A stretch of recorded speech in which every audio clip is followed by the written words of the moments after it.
আসসালামু আলাইকুম রহমতুল্লাহ। বন্ধুরা, এই যে দেখেন আমার পুঁইশাক ক্ষেত।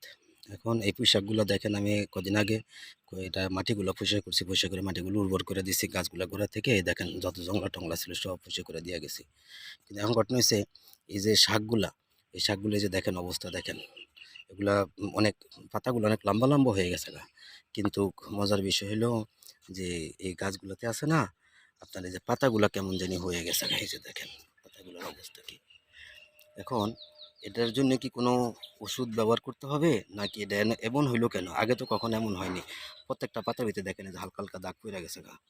তো যাই হোক বন্ধুরা, আমি তো নতুন মানুষ, জানি না। এই জন্যই আপনাদেরকে এই ভিডিওটা দেওয়ার উদ্দেশ্য হইলো এই যে আপনার একটু যদি কারো কাছে কোনো থাকে দেখেন মাশাআল্লাহ গাছগুলো পরিষ্কার করার পরে কত সুন্দর বড় হয়ে গেছে। অথচ এই দেখেন এক একটা গাছ কত বড় হয়েছে।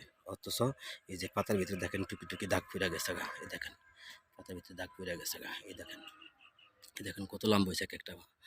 দেখেন পরিষ্কার করার পরে গাছ বড় হয়ে গেছে গা, মানে লতার মতো হয়ে গেছে। আগে যেমন লতার মতো ছিল না, আগে যুক্তি বাঁধা ছিল, কিন্তু এখন প্রত্যেকটা গাছ এই যে দেখেন লতার মতো হয়ে গেছে গা। তাই এখন কি করতে পারি? যদি আপনাদের কাছে কোনো সাজেস্ট থাকে যদি এর সম্বন্ধে, তাহলে অবশ্যই আমাকে একটু বলবেন। এই যে দেখেন প্রত্যেকটা গাছ আপনাদেরকে আমি দেখাইতেছি। এই যে দেখেন প্রত্যেকটা গাছ কি অবস্থা।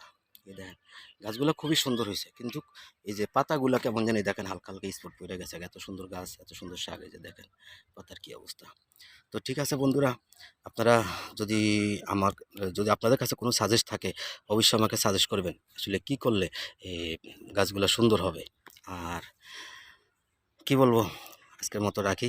আপনারা সবাই ভালো থাকবেন, নিজের খেয়াল রাখবেন। আর আমার যে ইউটিউব চ্যানেলটা এটা অবশ্যই সাবস্ক্রাইব করে আমাকে উৎসাহিত করবেন। সবাই ভালো থাকবেন, নিজের খেয়াল রাখবেন। আল্লাহ হাফেজ।